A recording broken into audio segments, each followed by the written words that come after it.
تنزل السدابة اللي فيها الكاسات أو الكؤوس الملكية اللي موجود فيها اليرقة للخلية اللي هي نقدر نقول هتستقبل اليرقات ديت وتعتني بيها.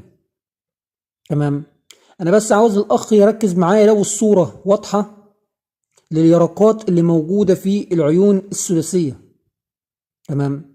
عمر اليرقة عاوز الأخ يلاحظ عمرها قد إيه. تمام.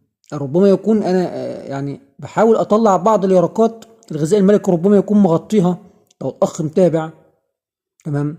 بس أنا أتكلم إن عمر اليرقة صغير، 18 ساعة، 20 ساعة، 25 ساعة بالكثير. في البعض ممكن يقوم بعملية تطعيم بيرقات كبيرة تصل عمرها مثلا لحدود 36 و40 ساعة. عمر اليرقة الكبيرة ده هينتج عنها ملكة صغيرة في الحجم.